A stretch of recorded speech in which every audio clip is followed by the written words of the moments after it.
suffocates, whisper in the hall, where justice wears a mask and truth begins to fall. Every thread they pull, every lie they weave, in the courtroom's dance, who's left to believe? Oh, the devil's in the details, hiding in plain sight, innocent until the gavel steals the light. True crime echoes through the hollow night, fighting injustice with no end. The devil's in the details, hiding in plain sight, innocent until the gavel steals the light. True crime echoes through the hollow night, fighting injustice with no end in sight.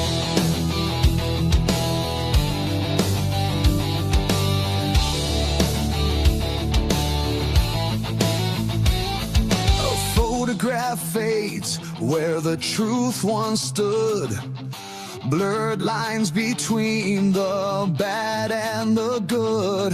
The scales they tilt with every silver tongue, while the broken cry for a song unsung. Black robes sway like shadows on the wall, one wrong word and the mighty fall. Who's a sinner? Who's a saint? The jury's out, but the verdict's faint. Oh, the devil's in the details, hiding in plain sight, innocent until the gavel steals the light. True crime echoes through the hollow night, fighting injustice with no end. The devil's in the details, hiding in plain sight, innocent until the gavel steals the light.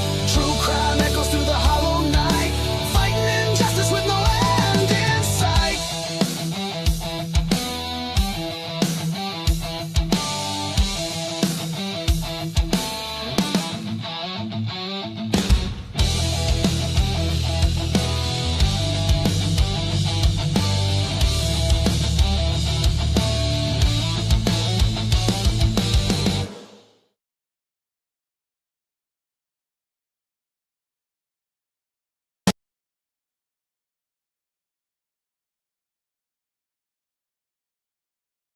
Well, hello out there, everyone. I hope you all had a wonderful day. Give me a wave if you guys can hear me. I sound all right? All right. Good, good, good. The guys backstage are telling me I sound all right. So, yeah, so I hope you guys had a great day today. And it's going to be a great show. The boss man, otherwise known as Lee, is studying hard for his drone test tomorrow. So he will not be joining us tonight, as far as we know, but you never know with him if he decides he needs a study break. But he's been hitting it really hard so that he's prepared for tomorrow. He's going to pass it just fine with flying colors and all that. So we have complete faith in him. So, yeah, so welcome on in, welcome on in. I'm just gonna take a look down through. We have looks like Patricia Serio. Welcome to you. You're a familiar face around here, and of course our amazing mods. We have Essie May and Amanda B. We have not sure if Penny is here tonight, but we have amazing mods that we just adore. Looks like we have Caleb in the house tonight. We have Candy H2O. Welcome into you. Circus Music. Jamie McCready. Excuse me. Oh, thank you. Yeah, the Kurt Cobain on Sundays. For those of you who don't know, all this month we're going to be covering Kurt Cobain's kind of mysterious death. So, tune in for that. It's something a little different flavor on Sundays, since that's the night that Lee takes off to rest and recharge and get ready for the week ahead. He's a busy guy, and he needs that time away. So, Robin, sorry to cut you. Yeah. Robin, you're frozen on screen. So sorry. I'm frozen? You're okay. Now it came back. You were completely frozen. Am I back? Now you're okay. I heard your audio, but you were completely frozen. It seems like it's good now. Hey, hi everyone. You might as well stay up here. All right. Yeah, I didn't mean to hijack you, but No, Yeah. it's okay. I'm glad you did. So, wow, that's weird. Okay. Am I back now? Okay. Yeah. All right. So you might as well just stay up here. So I'm just going to uh, go ahead and continue greeting everyone. Oh my Yeah. Go goodness. ahead. Well, it wouldn't be devil's advocates if we didn't have some kind of a technical snafu. So as long as the chat is working all right. Looks like we have anonymous mystic in the house tonight. So, and Chickadee, good to see you. Recognize your name, of course. And yeah, so the Kurt Cobain, we're having a really good time with that. And Looks like we're you're really frozen going to be again. delving into the meat You're this frozen. week. You're frozen again. And What now you're the not. frig? Now you're frozen. Okay, I don't I know think why. I know what's happening. I think I know what's happening. I think it's my browser doesn't like it if I'm trying to look at the chat. So I'm gonna have to look at the chat on my phone. So you guys might have to be my eyes with the chat tonight. I think that's what it is. So I'll help you with it. yeah, you guys will have to help me, mods and you. So but yeah, really excited to continue with that stuff on Sundays. So I'm going to go ahead and bring up Dago if he is ready. Hello, hello. Hello, how are you, sir? Forget about it. I'm doing Good, great. Thank good, you good. for asking. Yeah, Thank you for glad to having me. hear that. So last night was pretty crazy. I don't think we're going to have Joe tonight. No. I think he had some stuff after work to do. Yeah. So he's still in his busy time of year. He's working late some nights and so forth and so on. So but Yeah. wanted to welcome to your mods, Dago, the Blue Crew and the meatballs Yeah. over there. So Welcome all of you howdy. guys. Thank Yeah. you so much for joining us, guys. I appreciate all of the cafe sliding on into home over here. Of course, all my amazing and wonderful blue crew that I could not exist without here out on YouTube streets. I appreciate every one of you guys, 1,000,000%. And again, thank you to the denizens over here at the Advocates for inviting us and having us and making us part of your family as well. We appreciate and love you all as well so very much.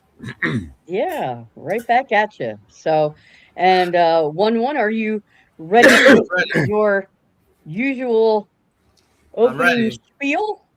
I'm ready. All right. I guess they missed it last night. Love you, Jackson, Juliana. Love you guys. Of course, and my wife. Have a good night. How does it feel to be alive in the den on a Wednesday night? Awesome we as go. always. Ladies and gentlemen, in a world drowning in noise, where headlines scream louder than truth, where narratives are sold like products, and where questions are treated like crimes, there exists a place where silence is interrogated. This is Devil's Advocates. We are not here to comfort you. We're not here to tell you what to think.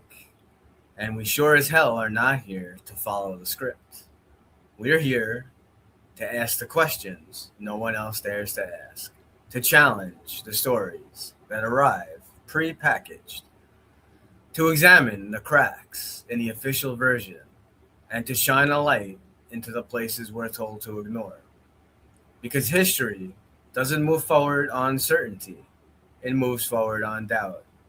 On this show, nothing is sacred. No narrative is immune, no conclusion is final. We dissect the uncomfortable, we confront the inconvenient, and we explore the shadows between what we're told and what actually happened. We believe the truth can withstand scrutiny, and if it can't, then maybe it was never the truth to begin with.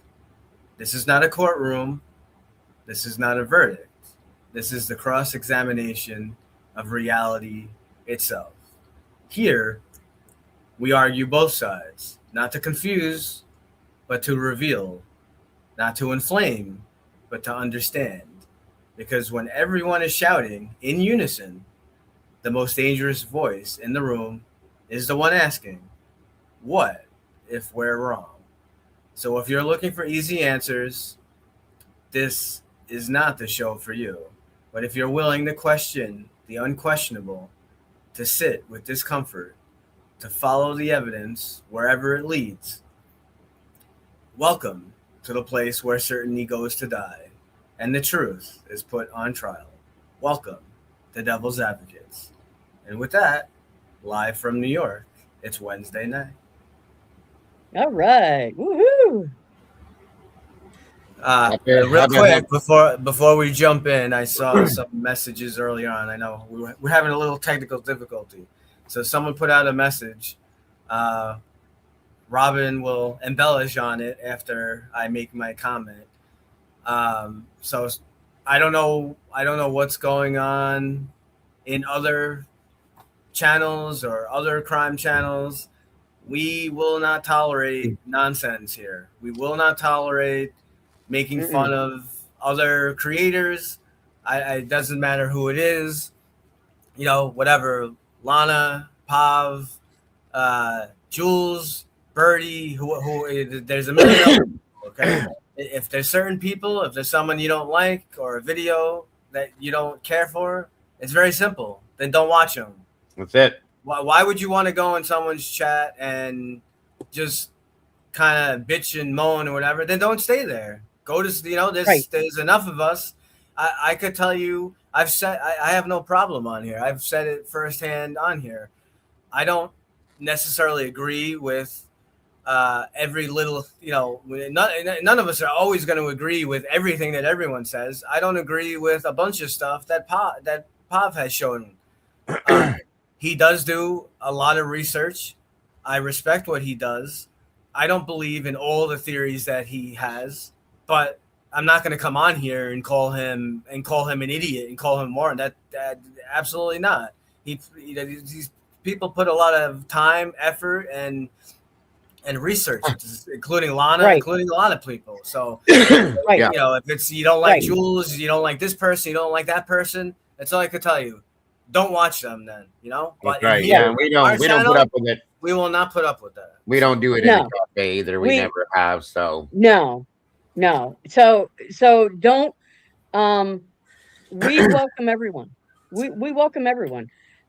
But think of us like Switzerland here. Like we want to come here for the truth. We want to talk, Lee's cases and that kind of thing. We want to have a good time while we're doing it.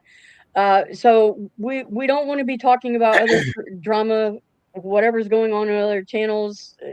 That's so. And frankly, we don't pay attention a whole lot to that kind of thing. So we would have no answers for you about really what's going on with other creators. Anyhow, we're too focused on our mission here on this channel, and so we just don't do that. So I mean, there's enough. There's so much. Nonsense and lying and crap going on in these cases. Yeah. Let's focus on that. Yeah. Right. So we don't do that. So please, we're just asking nicely. Please don't do that here. So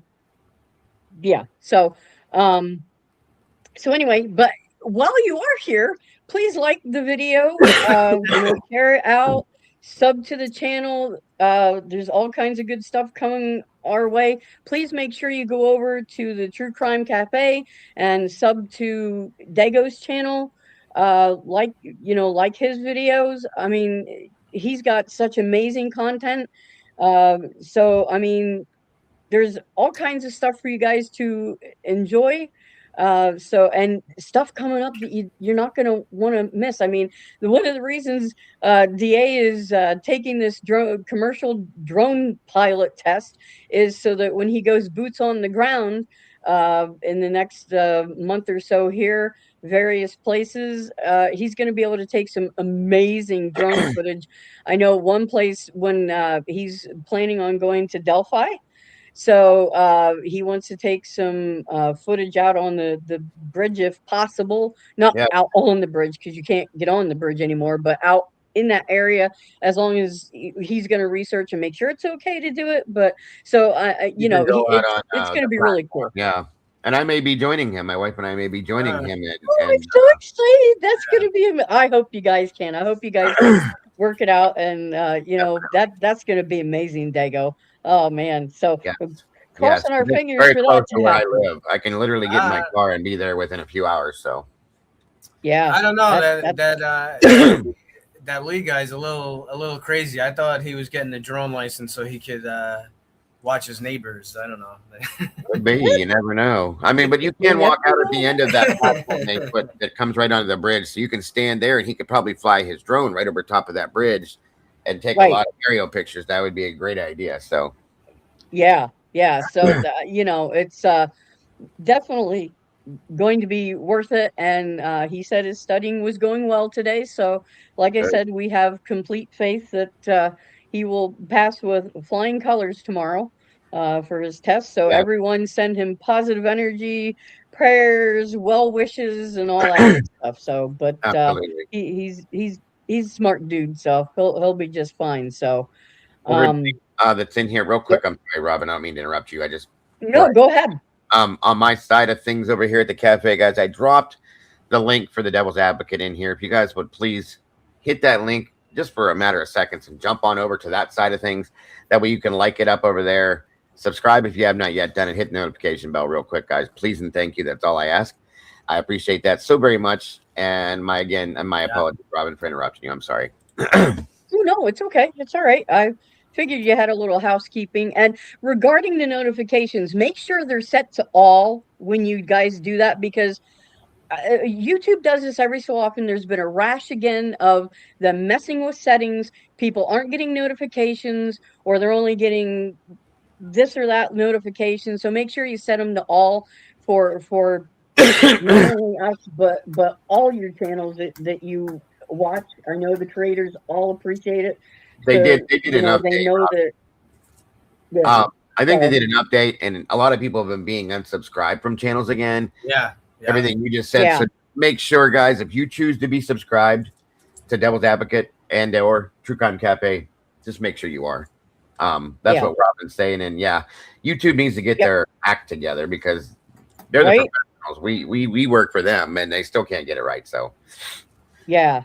Yeah. So, boy, oh boy. But with that said, I don't know about you guys, but I was wound up after last night. Yeah. yeah, it was pretty wild. Yeah. Yep. Yeah.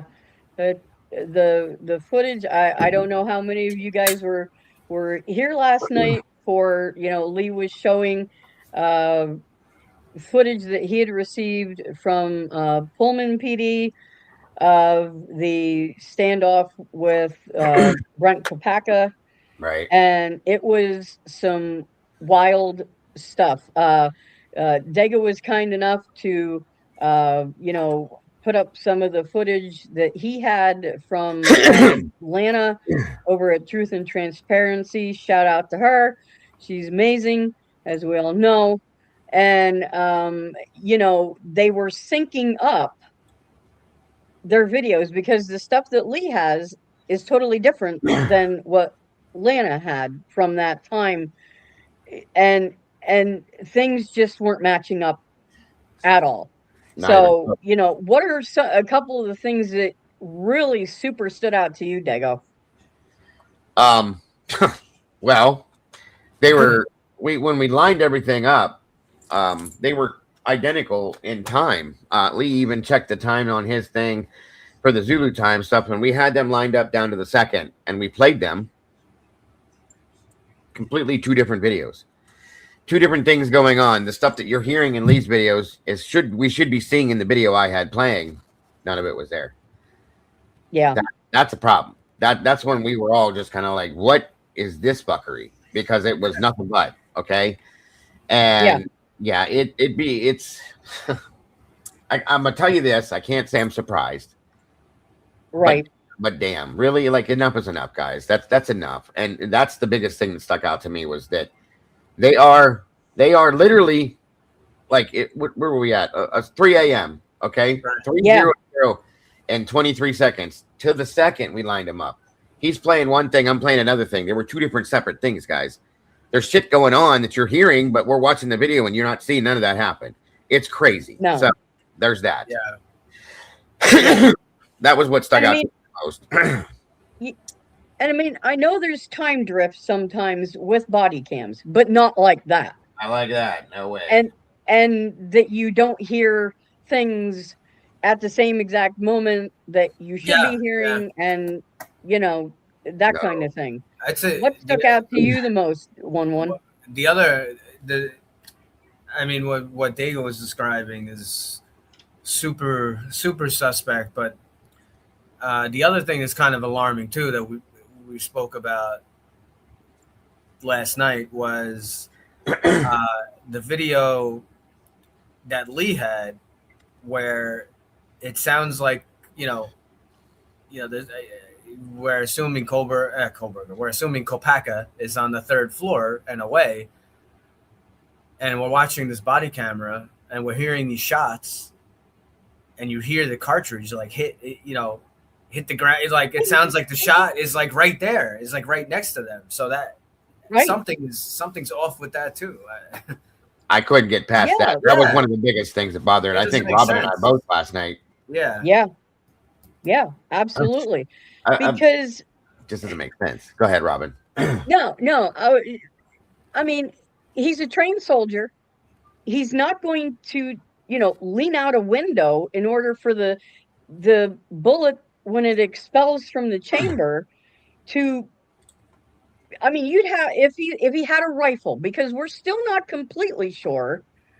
We know what they've told us as far as a gun, but we've been having inconsistencies with that, because Jordan, the one supposed roommate, said he had like a rifle, but we've been told that he had a handgun. So did he have both? Did he have one or the other? I think at some point you can kind of hear. Sure. Yeah, right. And I think, I don't know, I don't know if you could play to this, but at some point it almost sounds like there's a change in ammunition too. You can kind of hear a difference within certain sounds. Okay. Yeah. By the way, real quick, thank you, Jilly Bean, so much for that. God bless, hon.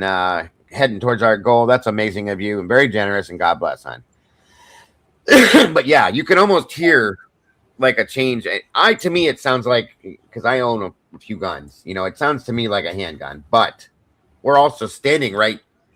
That's another problem, though. Now that I said that, you guys, we're standing on the ground level, on the ground, the concrete, the ground. Okay. We're not in the building. We're on the ground. Yep. And you hear these, it sounds to me like Kopaka was maybe 100 yards away. It sounds like it by the way of his voice sound. Okay. Then you hear the bang, bang. And then you hear the shells hitting the ground. You wouldn't hear. Yeah, it doesn't make sense. It makes no sense. You wouldn't hear. You wouldn't hear shell. Shells don't make a noise like that. That far away. I mean. And we were talking about it tonight in my Discord a little bit after my show. SRB was like, "Well, maybe it was because the window, they were kind of standing." I said, "But they were underneath that stairwell. Even if they were by his room, that's still down the hall, like down, like towards the end of the building, and that stairwell is here. So." You shouldn't be able to hear that. You know what I mean? You wouldn't hear that. You wouldn't hear the car. Like that. Right. That's crazy. Something is in foul play there. Yes. Thank you so much, Judith Elias, 5894. God bless. Very generous. Very much appreciated. Thank you so much for that donation. God bless. That's awesome. What is this? So, I'm just trying to see if people are asking questions. That's okay. We demolish the house, then there's a shady ass thing out, like a gun. Hold on, what? What is? I'm not sure. We have all the people connected to hard rugs. We demolish the house, and then there's a shady ass plea deal, and no one is talking. Like if I was Dylan and I was legit, I'd be on every podcast. Okay, well, see, I think Jamie, I think that she was told her stepmother is an attorney, and I think they shut her off like that and said, "Don't." Yeah. Because they're going to use you guys know it. We would do it too. I know I would, at least as a creator, because I want truth. So anything Dylan puts out, period, is going to be used against her in every aspect possibly because she's Mhm. lying. Okay. So Right. when a liar is making statements, you're going to pull anything you can out of that. So they probably said, don't say a word. So that's my opinion. Yeah, Sorry, guys. I would agree with that. That you know, she was told to stay away. You know, Oh, let because me address something, Robin. I just thought of it. I'm sorry to interrupt you, but there was a that's couple okay. people in my chat from yesterday. 1-1 is yes, 1-1 is an NYPD police officer, New York City Police Department. He works all over NYPD. Okay, and Yep. he is in reality a police officer, as I was in reality a firefighter medic. Okay, I'm retired. He is not. He is active, and he smokes really big ass cigars. So that's all true. Okay. Anybody that has a question about it, you can ask. That's fine, but it's truth. But anybody that, and I'm gonna say this one last time, same thing that goes on over at Advocates here. If you're gonna challenge it, just shut it down right now. I'm not saying anybody did it today. I'm just not gonna have No. it because I have a lot of respect for 1-1. He's kind of putting his ass on the line a little bit by doing what he does because of what he does. So that's one that you're Right. gonna show respect, folks. He shows respect to all of you. You're gonna show respect to him as well as anybody else you would. So that's all I'm saying. Sorry, Robin, I didn't mean to interrupt you. Oh, that's okay. No, I wasn't sure if I missed a comment that someone No, no, was. no. It was yesterday. Yeah, okay. I was Okay. going back through my stuff, scanning through things, and somebody had made a comment. It wasn't even in this one. It was in my show from yesterday. Just a tiny quick comment, and I was Okay. like, I'm not gonna explain him. I don't need to. I don't have to. It's already been proven and explained. That's all there is to it. End of story. So Right. yes, Right. we have nurses, doctors, psychiatrists, insurance salespeople or insurance agents, firefighters, medics, police officers, lawyers, attorneys. We have them all. We have it all. Yep. Yep. They're all the real deal. So Yes, I mean, everything's real. Sorry, I didn't mean to spew that. I just wanted to put that out. no, All I'm good. glad you addressed it. So that we want to head it off with the past before it even would get started, because it seems like every at least once a week we Once have a people week. questioning that. So Yeah. yeah. So Yeah. we don't want that. But So I see a comment here. Someone saying the shell that you heard was the sniper shell. Well, no. well, I Here's got a the problem deal. with that. I don't think it can be because this was Right. before No. the sniper took his shots. Right. That's what I thought. There were multiple shots fired, at least 12 that I had counted the first time I ran through it with Lee. Okay, so these are shots that are being fired back and forth between PD and Brent. Brent's shooting off. Okay, allegedly. Let me say it that way. Brent is making his shots, and PD is firing back into the building at some certain times. Okay, that's what I'm saying. There was 2 shots fired by the sniper. The first one missed. The second one supposedly and allegedly made target. But no, this is way before that that sniper shot. Those sniper shots were taken. Sorry, guys.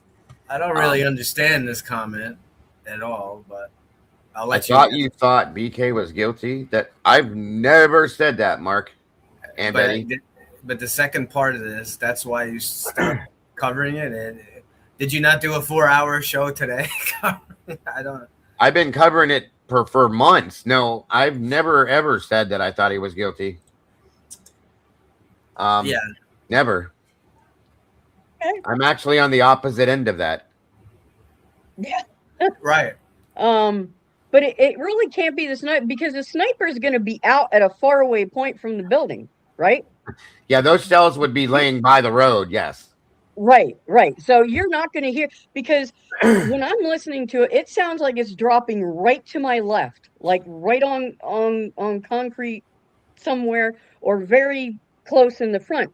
Not out in a parking lot. Yeah, where And that so body you're cam not going was. to Go ahead. Sorry. go ahead. No, go ahead. I was just going to say where the body cam was that we were watching. That was a Yeah. body cam we're watching. You're seeing the ground and the stairwell that goes up to the 3rd floor. Right. They're on the ground level in the parking lot, like where the parking lot level is, okay? And they're standing right there filming as we're listening. They had to back up at that one point, and you hear bang, and then tink, tink, tink. You know what I'm saying? The sniper was down by the road, Right. positioned on the ground behind the what's the name of the apartments, Robin? The The coffee house. or Coffee House. Sorry. Up Anyway, there's a sign out by the road that says Coffee House Apartments. He was laying on the ground behind that, pointed up to that room. Sorry. So right. Yeah, if you so heard that, then you guys you're got Superman hearing. right, and you're not going to hear his casings when they're expelled from the, you know, from the gun. You're not going to hear them that close that it sounds like it's right there by the officers, because their body cam is what's picking up those Yes. casings falling. Yes. 100%. So All Any- things super Yeah. suspect. Yeah. Yeah, anything that Brent was shooting off is hitting carpet when it expels. It's landing on carpet. Right. right. Once So again, you're- makes no sense. and if So- he's up on third floor, you're not going to hear it anyway. And SRB said a little bit ago, was he throwing him out the window? Well, here's the thing. It's almost it's married together. Okay. You hear bang and then tink, just like it should. Right. Like if somebody were standing there shooting, as you shoot the cartridge, I wish I could show a gun. I would show you guys, but right. Yeah, I know. You Anyway, be like, oh my yeah, God. right. If you Right. shoot, Yeah. the gun Cartridge, retracts and then cartridge Right. spits out. Right. Right. The cartridge sound matched what you would expect to hear from a rifle going off. Yeah. Just in Right. the positioning and the body camera of what we're watching Right. doesn't make No, it sense was- to hear it at that. Yeah. No, it would be. Right. It's a great thought, SRB. Truly, it was, because what else makes any sense? So that was a great thought. If it didn't line up with the shots that we're hearing, then I'd say, yeah, that's what it sounds like. And it's definitely not canisters. It's too small of a tink tink noise to be a canister. That would have made it louder, like a soup can hitting the ground, something like that. So Yeah. it's just so weird. I don't understand. It's almost like there were tracks that were overlaid Yep. in spots that they weren't supposed to be, if that makes any sense. Like sound clips, you know what I mean?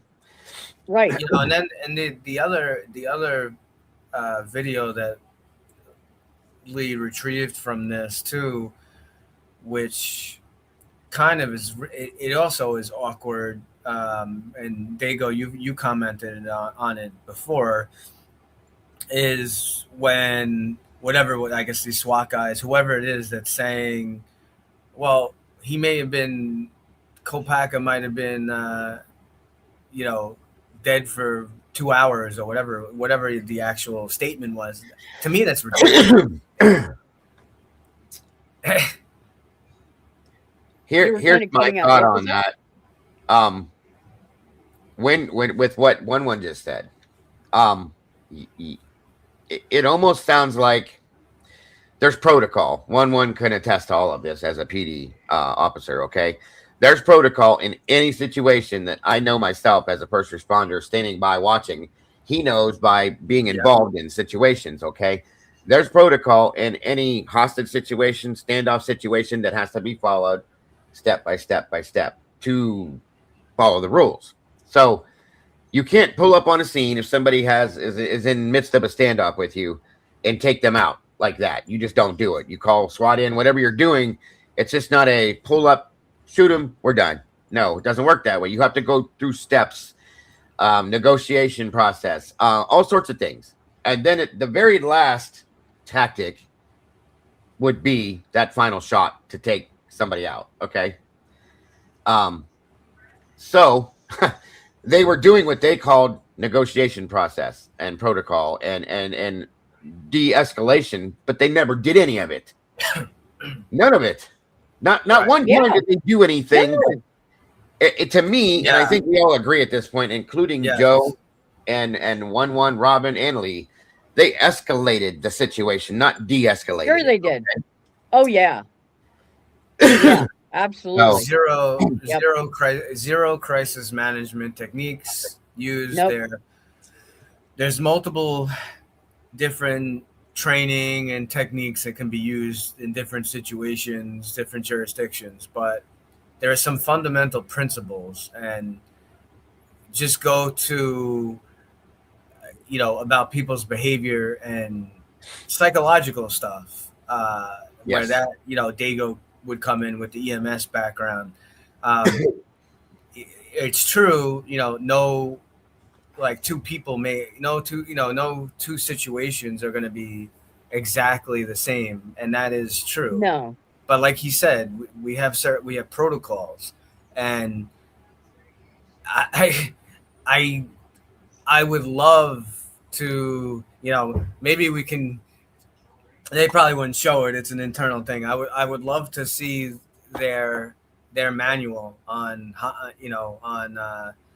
barricaded EDPs, emotionally disturbed person, or or a hostage situation. I'd love to know what their actual their rules and regulations protocols, because I just didn't. I saw zero crisis management. The first thing that you do when you, obviously, the job that they have is that this guy, Kopaka, was, threatening to hurt them or kill them or whatever, whatever the argument was that he had with his roommates.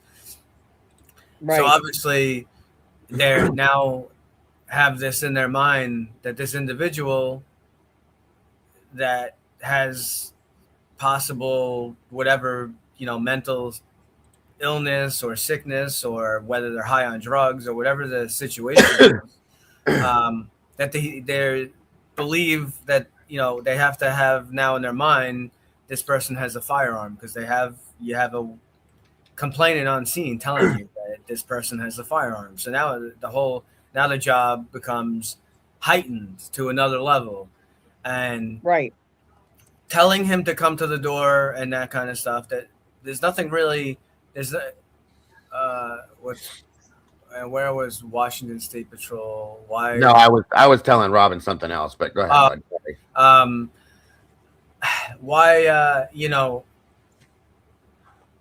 Having someone, you try to get a rapport with whoever this individual is, and sure, the designated hostage negotiator or specialist, sure, they may make more attempts, like they have the expertise, and they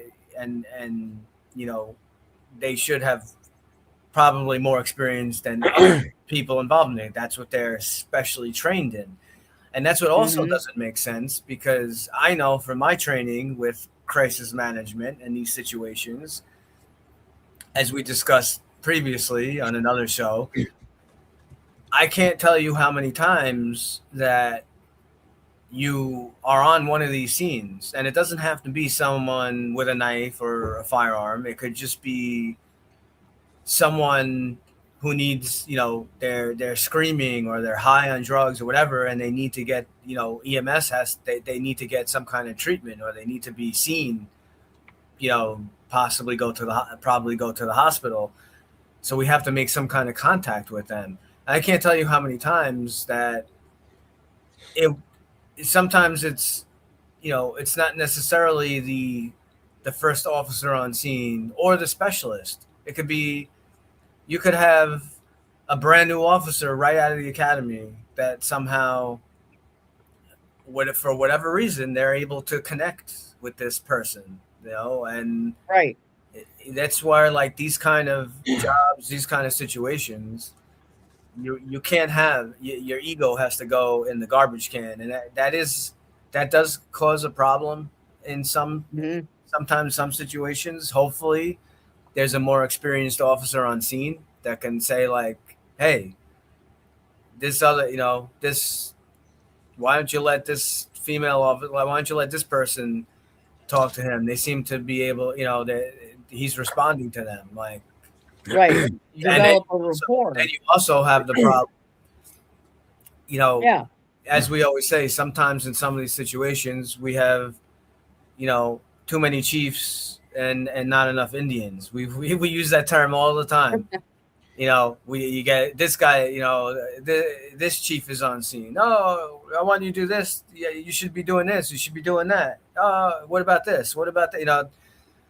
But if you have someone that has some experience going to some of these things, they should know in these situations. It's just how it works. If something works and someone can get a rapport, then you let them go. And the problem that Right. I had with this, you just whoever, and I don't know who the officer is. You have the same. I'm gonna call him an idiot. Okay, I don't normally like to do that, but it was an idiot. Just over and over again. Come to the door. Come to the door. I mean, we were joking around on here because Lee was doing the live playback of the body camera, and Right. I think I was starting to get PTSD from the damn phone ringing. I mean, it was I know. bothering me. I'm not even in there. I'm not even in the situation. I'm watching a video of an event, and I was getting annoyed. I was getting PTSD. It was his damn phone ringing. Yeah. And it's just the only thing they did.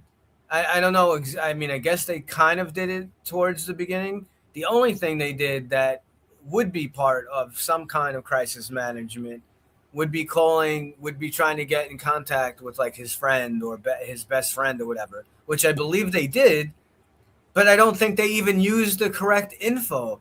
Like, They did. yes, if his friend, yes, you can, ask his friend, like, oh, does he have a, you have HIPAA laws and all this stuff, but, they're not asking him to read out, his whole medical history, his drug thing. You have someone waving Right. a gun or a knife, any info they could get to make the situation safe. So hopefully no one gets hurt and we can, win this, the situation gets won. So it's, to me, all it seems like they got from him was, yeah, he has some kind of mental issues or whatever his best friend told him. But what they should have asked his best friend, which I guarantee you they did not. I would bet money they should have asked his friend what this would be. You do want to get his mental history or anything, any kind of that info. Definitely, you would want that. Anything that gives you an advantage. But what they Over. should have gotten was, does he like to play any sports? Does he like any TV shows? What movies does he like? What does he like to drink? What does he like to eat? Get some kind of, there has to be some activity, some hobby, something that he's passionate about. Find what that is, and then try to get. That's the point. Like, he loved Right. horror movies and stuff. Okay, they could have Right. brought that Right. topic up to him or something, and pull that up just for a quick second. I'm not going to read this, Robin. I just want to show something real fast, if you don't mind. No. Just to give you a quick, real fast something. I know this is a fact. Okay, this is standard everywhere you go. I'm sure one will agree. Okay, now I'm not going to read this to you guys because it's going to take forever. But there's a book. Okay, I'm scanning through this whole thing real quick.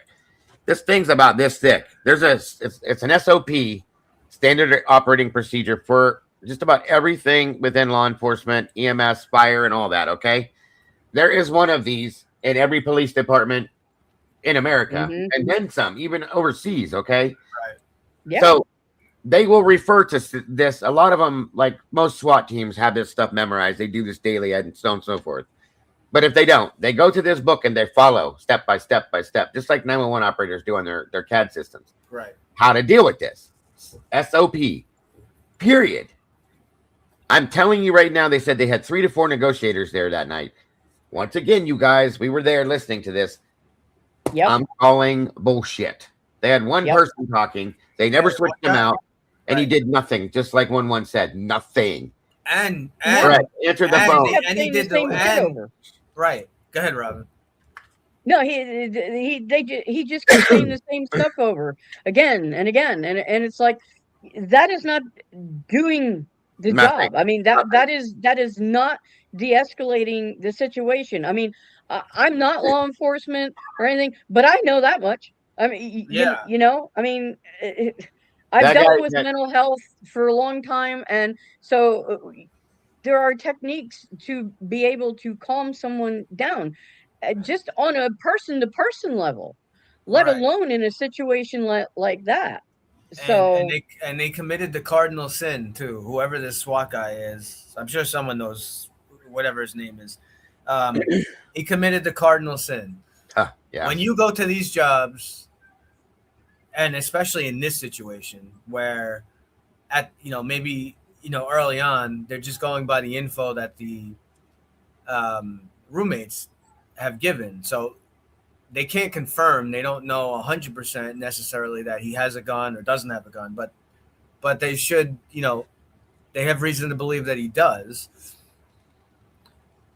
In these situations, the worst thing probably it would not even be on a list of, like, if you were to follow like a manual, or you were to follow like a bunch of steps. Oh, let's ask him if he likes a sport. Let's ask him if he likes a hobby. Let's ask him if, does he want cigarettes? Let's ask him if he wants this. If you followed like a whole list of things, and we could probably sit here and brainstorm, and just within a few minutes, we could probably come up with 100 things real quick. Yeah. You know what would not be on that list? You would not tell the person, and in this case, Kopaka, you would not tell him, friend, come to the door. You're gonna be arrested. No. No, that's not conducive to giving yourself up. I mean, you would never say that. You would never say that. Right. No. Not at all. This guy couldn't have negotiated his way through a kindergarten fight, let alone a situation like this, you guys. It's insane. Horrible. Yeah. I mean, just in that alone, in that one statement he made right there, that situation, that right there, that line that he said, come to the door, or you're going to be arrested. That could have wound up being a firefight right there. Yes. He could have been. Yeah. He could have been like. He could have been like, "Oh, you're not taking me. You're not fucking." And he could have just started shooting. And then one of the an innocent person, one of the officers could have been shot for what? Just because you're being an idiot. And I mean, I don't know how much experience this guy has, but he didn't do any training that I've been to, and I'm not a hostage negotiator, and I'm not a SWAT officer, and I know. Yeah, but I would have used. Training. I would have. Yeah, I would have used many. I would have used many other techniques. They teach basic to like patrol officers and stuff like that, and into EMS and fireworks. Basic negotiation tactics, okay, to get through a certain situation. And they didn't even use basics that anybody would know. There's like federal laws, folks, federal codes. Somebody threw it in the chat. U.S. Code 34-12601, which is cause of action. This falls under that. That's a federal offense on their part. Okay, just if you don't mind me reading this, just real small paragraph for you guys to understand. No, go ahead. It shall be unlawful for any government authority or any agent thereof or any person acting on behalf of government authority to engage in a pattern or practice of conduct by law enforcement officers or by officials or employees of any government agency with responsibility for the administration or juvenile justice or incarceration of juveniles that deprives persons of rights, privileges, or immunities secured or protected by Constitution or laws of the United States. That applies to everybody, okay? Again, and there's more to this about civil action that could have been taken about this, so on and so forth. Brent's family could literally, or by all rights, sue Pullman, Washington, and anybody involved in that situation because of the way that was handled, but nobody's done it yet. No. Which is interesting to me, but that's a U.S. federal code, folks. So whoever threw that in chat, thank you for throwing that up there because that is a fact. It's crazy. It's just crazy. If I was his mom, his dad, his brothers, any of that, I would be owning the city right now over that bullshit. I'm sorry. 100%. Absolutely. And I see a couple people in chat have said about Brent Payne being there, and to that point, I mean, as a negotiator, if you guys aren't making any headway, if you know, and I'm sure those guys know Brent Payne, I'm sure they know Payne, and if you know that at least one person there may have known that they had served in the same combat unit, why would you not say, hey, maybe you can connect with Brent, Kopeka and get him to calm down so that we can peacefully resolve this. Why would you not utilize all the tools at your disposal? You know? And one thing that occurred to me is, Yeah. what if Brent Payne, okay, we're going to give Brent Payne the benefit of the doubt. If Brett, I'm sorry, if he had said, hey, maybe I could help you guys out, and if he was refused because somebody's like, oh no, we got it covered. I mean, that's horrible right there too. Yeah. If you wouldn't even allow someone else, another officer to help in that situation, knowing Wow. that They had no they interest. could have that in common. They had zero interest in it. They, as No. watching this and watching, I watched enough of the body camera and Oh. stuff that Lee showed. To me, Okay. I felt like they were just going through the motions. That's all they. Yeah. That's all they That's were. exactly how I took it too. They had to follow protocol to get to a point where we Right. did, but I believe And going back to what the point was, because I completely bounced all over that. I think we all did. that's okay. What one was saying was that it was believed that he could have been likely taken out a couple hours before they actually said he was, or a few hours. Right. But they had to follow their And protocol to make it look good. Yeah. Is what our Right. opinion is, I think. Yeah. Yeah.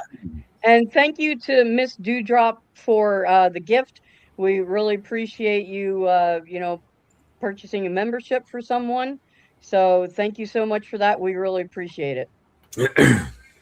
It's a disaster, you guys. It truly is. I at this point, and it's taken me 3 years to get to this point. After hearing all this stuff, I knew something was wrong with it, but I didn't know it was that bad. I can comfortably say that I am at this point now believing, and it's very possible they did take him out a few hours before they said they did. Yeah. Honestly, guys, it just doesn't fit. Now that we found what we found last night, nothing lines up. Right. It just. I I can like tell your you. comment here. I can tell you. I don't think I'm ever going to Idaho, or Or Washington at this Yeah, point. or Washington. That Yeah, part. or yeah. And it's so weird I mean- because even if they were two separate cases, at this point, it's hard to believe they are now because of the way these things have unfolded. Right. Sorry, Rob. Right. Yeah, why would you?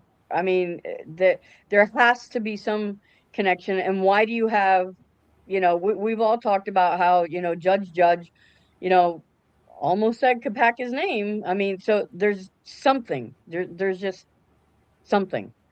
So, Yeah. But, and if you're just joining us, I saw somebody in chat, I think, mentioned Lee.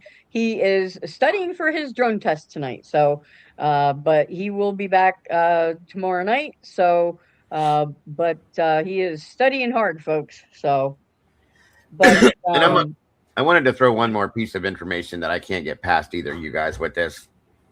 I think it was SRB, myself, Miss Tandy, Tomboy, a couple of us. We do our research together for the most part in our Discord. Okay. mhm. We were looking one time. We came up with a name for Brent Kopaka's ex-girlfriend because there was a rumor. Mm-hmm. We followed the rumor, so we started looking. The house that sits directly right next to the 1122 house is 1112. We know all about that house because of the camera footage. Mhm. We looked this woman's name up, okay? And I'll be damned if her name shows as her previous addresses as living at 1112, folks. There's no way in hell that that's coincidental. I'm sorry. Yeah. No. I mean, it just doesn't. No. It can't be. It can't be. So, learning that, I just kind of had to sit back and go, Wow. Yeah. Yeah. okay. That's like So- a mic drop. It's a mic drop moment. It is. It is. So, I mean, you're telling me that there's I don't know that the connection is what people may think it is, Yeah. but there's something connected there somewhere, is all I'm saying. Yep. I hope to God at some point, all these threads, I can take them and crochet them into a freaking blanket or something, right? I mean, Yeah. I was just doing that, Dago, while you're Yeah. I was pulling the threads. I hope I can do something with these. Oh my God. Yeah, and I think when we found it, we were all just kind of like speechless for a minute, like, wait a minute. Okay. So, like I said, I don't believe in coincidences and true crime, okay? But especially not within this case, because if we were to No. believe in the coincidental shit that has happened in this case, it's almost Yeah. everything, guys. It's 79% of the case. So Yeah. it can't be coincidental. I'm sorry. It just can't. Right. No. And another thing that lends credence to the fact that, um, you know, Brent Kopacka could have been killed earlier in the day or that evening or Right. whatever is the fact that they didn't evacuate. If Why would you evacuate if there's no danger to people any longer? If the Yeah. threat was neutralized hours ago, Well, so you wouldn't need to evacuate but people, even early on, they should have evacuated. right? I mean, Oh Well, yeah, right they could have away. at that time I mean, too. a person, possibly armed, that is mentally unstable. You would get everyone out of there. Yeah. Yeah. Right. Robin So- hit that note last night after the fact, saying, and it threw me like, whoa, wait a minute. Okay. Good call, Robin, Yeah. because here's what I'm starting to think, you guys. Lee last night said, and we've talked about this over on our thing too before, because these are set in clips, okay? Just like when Jules originally got the 11-12 footage. They came in 5-minute increments, Right. okay? Put that together. Awesome dewdrop. Go ahead, Robin, if you want to address that. Very awesome. Yeah. So it says, thank you so much, Miss Dewdrop. JFK had Oswald. Idaho 4 has a lone wolf narrative. But what about Brent Kopacka, dead in a SWAT raid just miles away? If you want to hide a psyop, you don't just tear down the house. You remove the people who know too much. Absolutely. And Yeah. it's a narrative that they have used over and over. I mean, everything from Charlie Kirk, you got the lone nut assassin, Charlie Kirk. You've got this with the Koberger case. Now this. I mean, they just keep using. And what blows my mind is the fact that people can't see it. They just keep buying the same shit over Yeah. and over, and they're just like, okay, well, 'Cause yep, they listen, another lone nut Yeah. with a gun. And they And mainstream media just will keep force feeding and throwing it down your throat. So when you hear things enough times, and not to attack the mass, the majority of people, but not everyone has a fascination or a deep interest in like true crime and and whatever. Right. They're going about their day and they have their hobbies and whatever they're interested in. They're working, Right. they have families, so but people do want to know kind of what's going on in the news. But that's the problem, is that mainstream media it's not the news anymore. And this is a reoccurring theme that keeps happening, and it's like on the level that it's on now is like where does it end? It's a propaganda machine. That's what it is. It's just a propaganda machine. There is maybe there is someone out there, but from what I see, I don't see any investigative journalist like there used to be years and years ago. I don't see it. The investigative journalist is That's us. us. Exactly. It's us. Exactly. Look, and let me throw you something here, guys, real quick. Were you done? One. I don't want to step on you. Yeah, go ahead. No, yes, sir. I mean, and I forgot about this, and I got to thank Tomboy for reminding me. That ex-girlfriend that I told you guys about, I never, Carrie Langley or something. I can't think of her name right now. Anyway, she's also connected. Now, think about what I'm getting ready to say to you guys when you hear this. She's also connected to Skylar Meade, who was the other case that Ann Taylor was taking on, the other death penalty case. Right. Okay. And Nicholas Umpenauer, okay? Which, again, these people, according to them, there's no connection. But are you serious? Are you serious? How is there no connection, but that connection exists? Yeah. Once again, if you tell me this is a coincidence, bye. I'm done. Okay? Yeah. I mean, come on. There's no way in hell that there's a coincidence. And I almost wonder if Anne took the Mead case on because there's something in the background that she was looking into that may relate to this other situation, is all I'm saying. Okay. I think that's a very good possibility.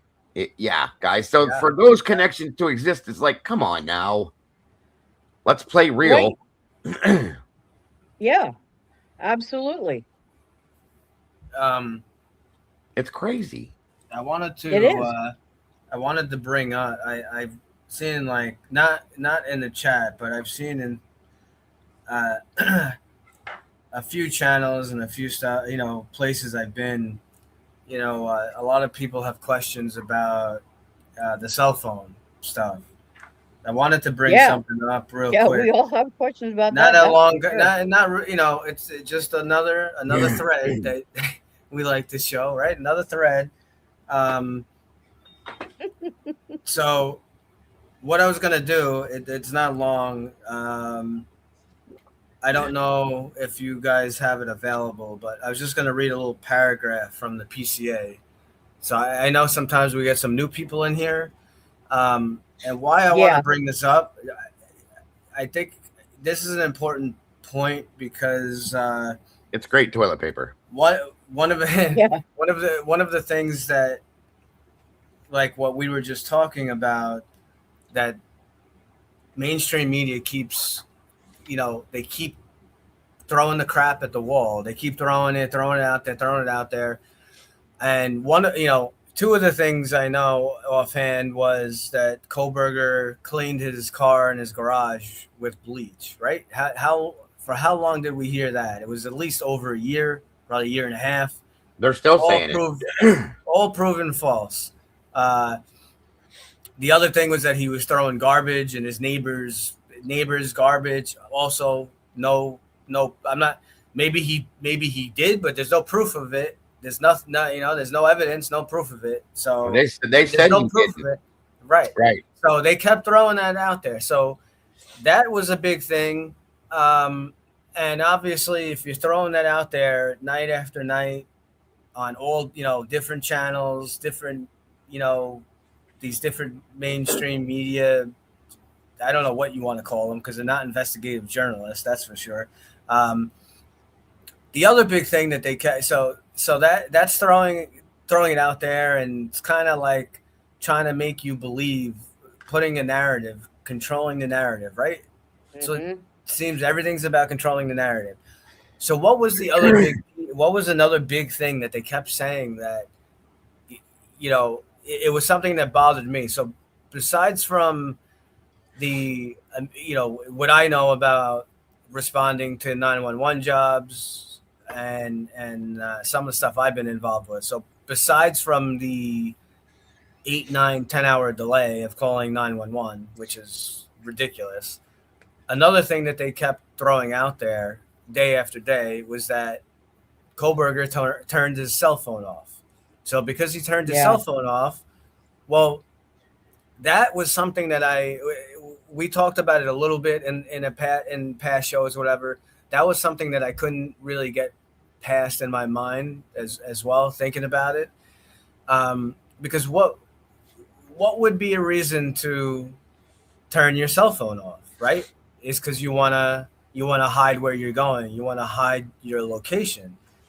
But if you think of it just in that aspect, sure, that will mask, where you're going. But as we always say, right, that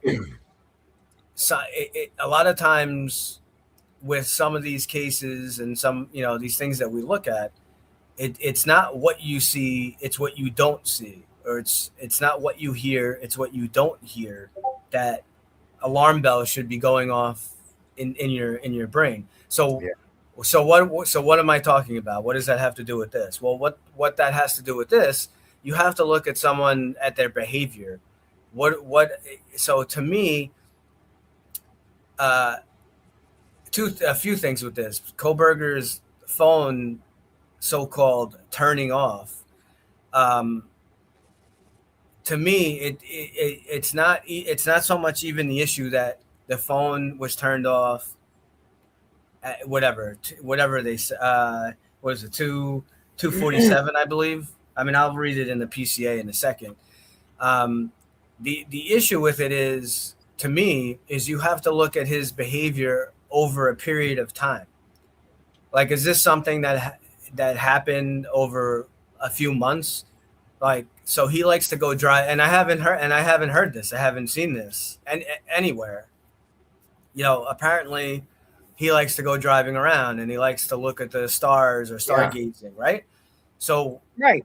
what I would tend to see, based on the info that we've been given and what we've heard about the cell towers and stuff that's going on in that area, I would tend to think that we would see his phone with so-called look like it turned off on multiple different days or different times. And I wouldn't be shocked if we did find that, if that's accurate. If he likes to go driving and he likes to go to some of these areas, you should see that his phone appears to turn off. And the other thing that bothered me with it is that apparently there's some kind of picture or something that was taken, and I know that the meteor shower that night, and I know the Celebrate Right. idiots, the husband and wife from the FBI, whatever their names are, the barnyards. That's it. Thank you. They're like, oh, there's nothing, oh, that could be manipulated and it doesn't mean anything because his phone was off. So let me read this paragraph and we'll discuss more.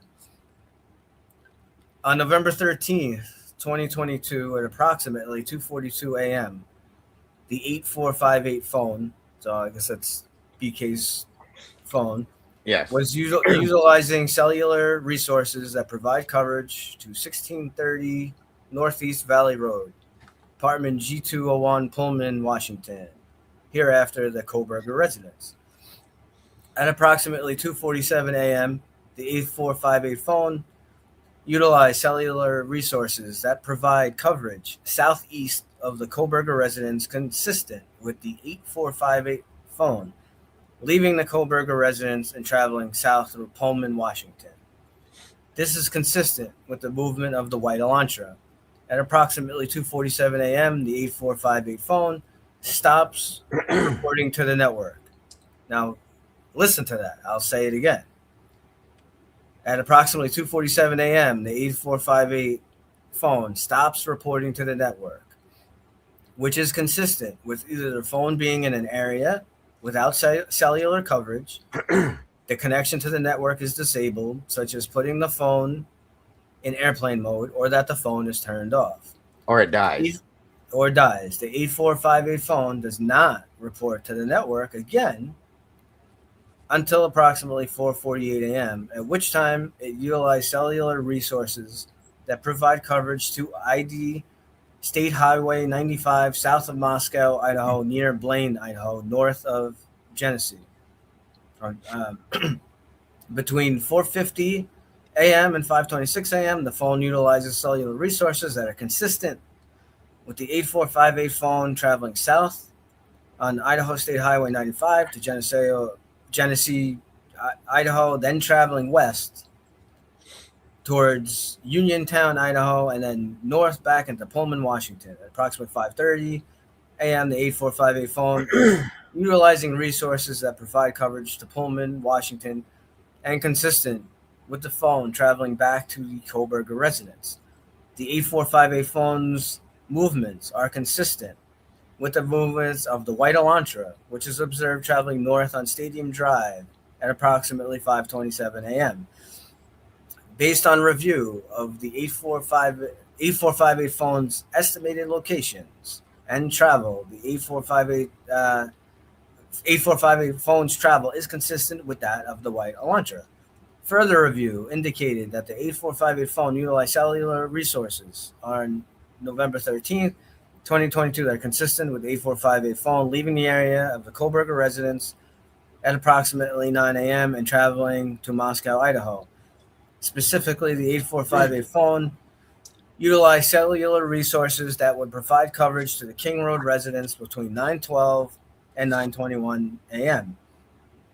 The 8458 phone next utilized cellular resources that are consistent with 8458 phone traveling back to the area of Coburg residents and arriving to the area of approximately 9:32 a.m.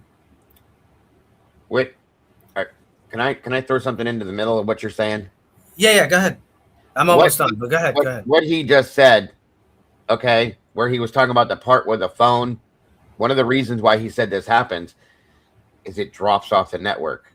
Yes. We know that there were 3 towers, okay? Yep. 2 towers. 2 towers are towers that connect to that area there. And I'll let him finish, and then I'll explain the rest of what I was going to say. Go ahead and finish, buddy. I'm sorry. Then they show a map of the area that they draw on, and investigations found the 8458 phone did connect to a cell phone tower that provides service to Moscow on November 14, 2022, but investigators do not believe the 8458 phone was in Moscow on that date. The 8458 phone has not connected to any towers that provide service to Moscow since that date. Based on my training and experience, this is a bunch of horse shit, and the facts of the investigations thus far, I believe that Koberger, the user of the 8458 phone, was likely the driver of the white Elantra that is observed departing Pullman, Washington, and that this vehicle is likely suspect vehicle 1. Additionally, the route of travel of the 8458 phone during the early morning hours of November 13, 2022, and the lack of the 8458 phone reporting to the AT&T between 2:47 and 4:48 is consistent with Koberger attempting to conceal his location during the quadruple homicide that occurred at the road residence. Not even close. Not right. No. So what I wanted to just read one other thing that I found, and then we'll have a discussion. So this is something that I found. I didn't write this, but just listen.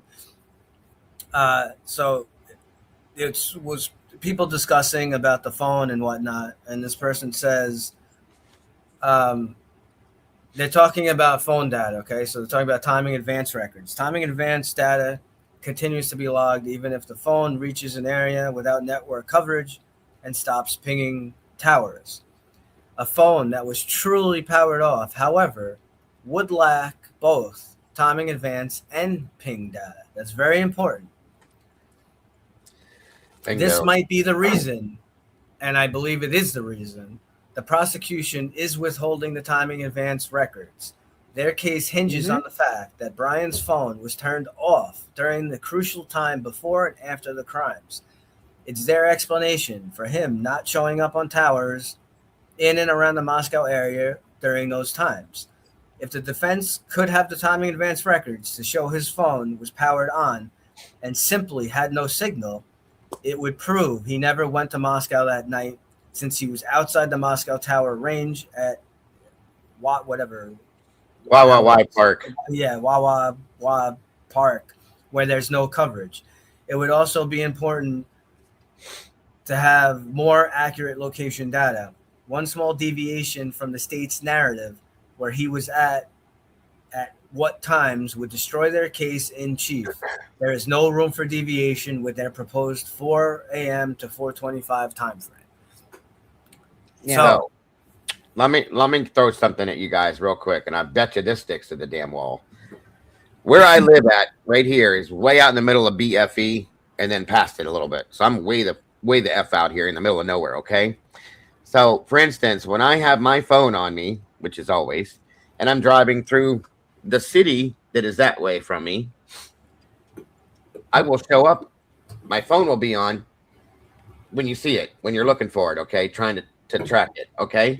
As soon as, and we have 4 towers out here, 2 AT&T towers and 2 Universal towers that has a little bit of everybody on it, okay? I'm just saying, that's what I understand it. But anyway, when I come around the bend at the top of my road, it'll look like I turned my phone off, because guess what happened, folks? I disappeared from that network, and I'm no longer reporting to those towers that are reporting me. What Right. happens next is that I move on to this tower that's out here that does carry my signal. And that's what they didn't do. And that's what the timing advance stuff will show. And that's what one of the things. That's why Smashly Trashly Jennings does not want to admit that they have that, because she knows that they would have to show the truth. In turn, it completely deletes Brian Koberger from being in that area at that time. Yep. And they're lying. Okay. Absolutely. In essence, that's all that it is. He never turned his phone off. He never did this. He just lost. It was handed off from one tower to another tower. Right. And it's done. Yep. And I'll tell you, and what that's why I mentioned before, that would be consistent with what Dago just said is the whole point. That's the whole point in a nutshell. And that would be consistent with, well, Koberger, how would he be able to take a picture if his phone? Well, you can't take a picture on your phone if your phone is off. But can you take a picture on your phone if your phone is on, but it's just not connected to the tower? So there you go. Yeah. Yes, and knowing the family that Brian came from, Willie has reiterated this before. They were all very interested in all sorts of things. And there was an announcement that I had found that was talked about at WSU sometime within the period of those days about a meteor shower that was going to be showing itself in this area at a certain time. Well, we know that Brian is a smart dude and he's very interested in certain things and he likes to drive and do this and that. So why would it be out of the far reach of common sense to think that, gee, since Brian really probably didn't have a whole lot to do with his life, he didn't have a ton of friends, he was new to the area, why would he not drive on out to Wawa Park to check out the meteor shower? I would have done it and take a picture of this thing on the phone that was turned on. They don't want you to know this because that takes him out of the probability of being able to be at 1122 King Road to commit this fucking murder. And this is why we know they're lying. Okay. Right. Sorry. Yes, my blood pressure's going up. I know. What you're saying. So Amanda, with this, law enforcement didn't have access. See, I don't believe that. I believe the prosecution. I believe Ashley Jennings did have the timing advance records, and this is this was the whole thing why they didn't want Cy Ray to testify because he was going to tell them that day. He was going to rip them apart. And I saw someone else said it above in the comment. I'm sorry I didn't get to post it. It was going to show that Brian did travel south. He went south, and it would have matched with what he was saying, that he did go to the park, and it would have ripped apart their case. And Hippler said, nope. And Hippler knows all about this just as much as Jennings and Thompson and everybody else, including Ann Taylor. They all know this, okay? And that's why Hippler said, there's people's jobs on the line here. And he automatically went back and said, Mr. Ray didn't even talk about the 7-day period because it doesn't fucking matter, folks. It doesn't have anything to do with it. The feds don't need that 7-day bullshit, even if it did exist, okay? They can do what they want, when they want, how they want to do it. Hence the 3 letters in front of the name, Fed, okay? Period. That's it. Right. That's all there was to it. And it's very simple. They know this. If you watch the video, of course they know. Yes. Lucy Morningstar put out an amazing video, folks. Body language is an absolute science, okay? It may be somewhat junky, but it's real.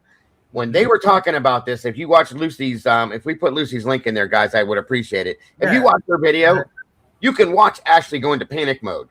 When he says what he says, her face, she looks at somebody and gives the death look and makes this, I think I just pooped my pants face. She knows that if it were to be brought out that day, if they were to allow Cy Ray to talk, it was over right there. A whole big bag of shit was going to hit the fan, and it was done. End of story. She blatantly sat there and lied and said, Your Honor, they're saying that we have this timing advance data, and we absolutely don't. You're a lying piece of shit. Yeah. And there's a man sitting in prison right now because you lied. For whatever reason you did this, you lied. And that's the reason why. They lied about that, and then they lied about suspect vehicle 1. They knew that certain time periods that they specifically mentioned in the PCA, and we know now 100%. It's not a question. Oh, maybe not now. It's true. We can't see who's driving the car. We don't know who's driving the car. Correct, but So we do know it's not BK's car. that's Because right. BK's car does not have fog lights. So unless we're going to go Right. down this rabbit hole again of the clip-on fog light. Right. Yeah, we don't want to do that. Don't get me Dago will rolling. crash out. Don't get me going on that fucking shit. But yeah, that's the point right there, though. And I'm telling you guys, if you're not understanding this, and I'm being real here now, I'm not trying to be comical. I want somebody, the link is in the chat. Click that link to Lucy Morningstar and go watch her timing advanced data video. And I'm telling you, your mind will, the top of your head will blow off and you'll completely understand it if you don't. It's absolution, folks. It's absolution to the situation to know that the prosecution completely lied. They lied. Yeah. Blatantly and absolute lied and got away with it. Okay? It's sickening to know that judge sat there knowing that she was lying and allowed it to happen, guys. That shows the absolution and corrupt absolute. I keep saying absolution. The absolute corruption, that is going on and has been going on throughout this entire case, and it's right there in front of your face. It's sickening.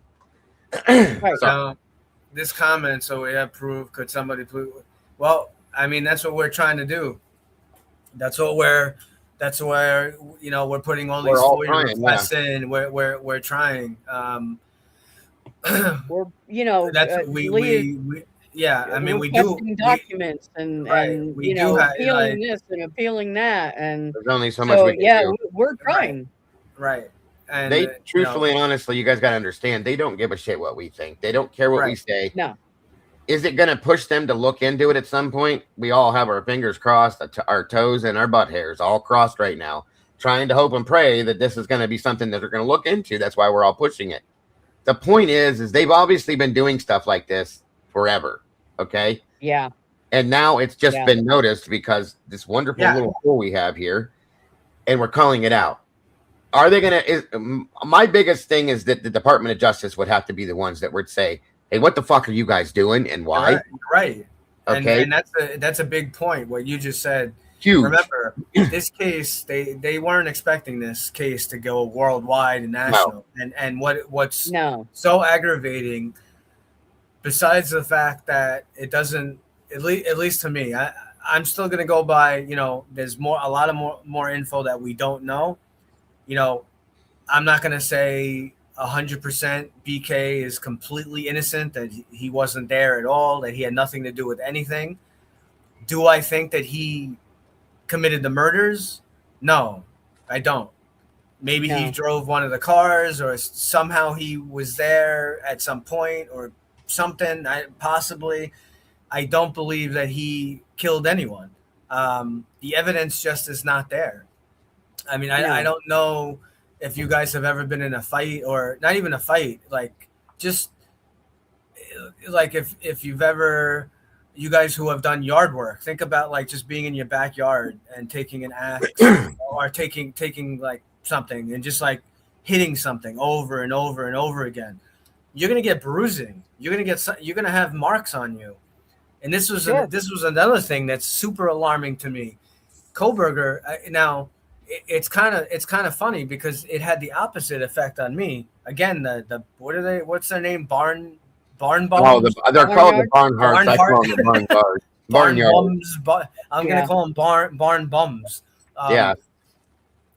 They made this whole big deal, this whole big thing, which, again, I don't know why they're going on whatever, interviews, and they're giving their opinion of what pictures mean, because their expertise is supposed to be in phone dump data and that kind of stuff. Why are they evaluating what a picture means? Not about the time or that. They're talking about what a picture means. So remember, Koberger apparently had just lost a bunch of weight and he's into working out now.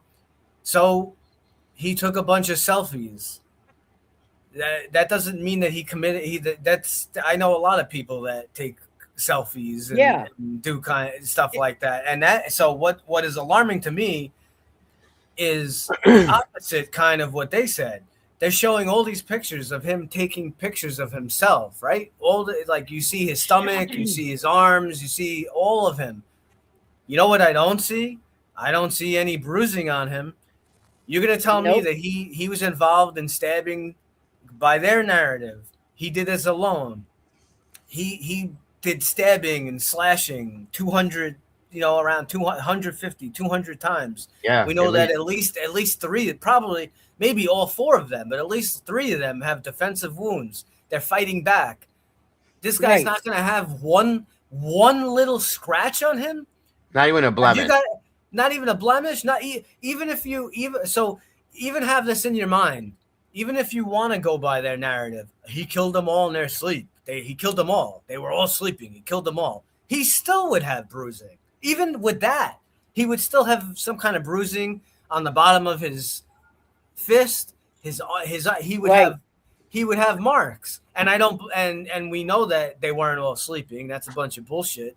But I don't believe any of them were 1-1. Yeah, Here's the thing. then we see him go to Costco, right? We see him at Costco Right. again. No marks, nothing. So You they're imagine like go ahead. doing that. Sorry, that looks really bad. But what I'm saying is, if you're coming down on the hilt of this knife 200 plus Right. times, the dude's Yeah. not. He doesn't have much meat on his bones to protect him. Okay, there's No. no bruising at all on his hand. There's no. Okay, you didn't slip because that's a lot of blood to get on the knife and Yeah. slide your hand down the knife. You didn't. None of that happened because the man took a selfie the next morning at 10 a.m. and he looked perfectly fine, folks. Right. And that was what they tried to say was his guilt because he took that picture. Fuck you, you're insane. All that does is prove that he didn't do it. The man has no bruising, exactly. scratches, nothing. So again, And, what did I say? What did I say before? Just real quick before Robin comes in. Again, this follows our narrative that we were just saying. What we said earlier. It's not what you see. It's what you don't see. What you don't see. That's right. What is not there. Yep. Absolutely. And that's you know, regarding the cell phone stuff, okay, when Lee and Joe were out there, one of the reasons things were screwed up with the stream was because as soon as you get out of Pullman, they lost service. So Lee was going to call in to the show to be on the show while they were doing boots on the ground. Well, okay. Well, that just proves it right there. He couldn't latch onto a tower anywhere. And they were kind of south of Pullman. So, it just lends more credence to the fact that Brian's phone also lost connection with a tower. He didn't turn it off. His phone just couldn't connect.